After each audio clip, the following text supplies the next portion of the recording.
Here are the 6 common mistakes that people make prior to attending their marriage interview, their immigration marriage interview.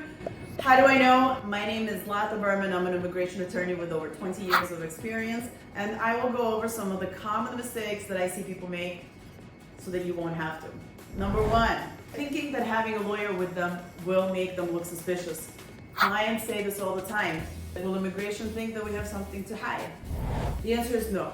Not only that, but we have many meetings with USCIS representatives where they tell us that they prefer attorneys present at this interview. Attorneys make things easier. They simplify their job. There's someone there to answer questions. Questions for attorneys come up. And so, having an attorney with you at an interview does not mean that you are hiding something. It's a difficult interview. It is a difficult moment in your life. You're trying to get a green card, and having an attorney just makes sense. It's just smart. Number 2, thinking that because your marriage is real, you don't have to prepare. I have had many clients come to me who did not pass their marriage interview, whose marriages were 100% real. They just don't know what happened. First of all, they didn't have a lawyer, see number 1. Attorneys make things easy. Number 2, they didn't prepare. Just because your marriage is 100% real does not mean that you will know all the questions that are asked of you.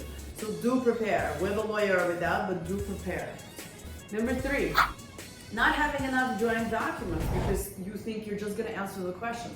Joint documents are incredibly important for marriage interviews. They shorten the length of the interview. I always tell clients, if you want to sit there all day answering whose toothbrush is red, whose toothbrush is blue, then by all means, come up empty-handed. But if you want to get in and get out, then have a list of documents. We usually provide clients with a list of things that we recommend. Obviously, things like bank statements, tax records, any kind of financial statements that have both of your names on them, utility bills, lease agreements, insurance policies, things like that. The more joint documents you have, the shorter your interview is going to be. Number 3, not bringing a photo album, but bringing an iPad or an iPhone to show immigration. Unfortunately, USCIS is still in the 80s and 90s and have not caught up with the technology today. They will not look through your iPhone. They will not look through your iPad. If anything, if you do give them your iPhone, if you do give them your phone, you're opening yourself up to a whole lot of worms that you probably don't want. So do not bring your technology with pictures. Bring an old school photo album with pictures. Number 4, not getting there early enough. Very often, if you miss your interview, you miss your chance. Many of the buildings where immigration is are federal buildings. That means there's security downstairs. Sometimes security takes hours to get through. There's metal detectors and things like that. You have to make sure that you're there on time. You have to be there early.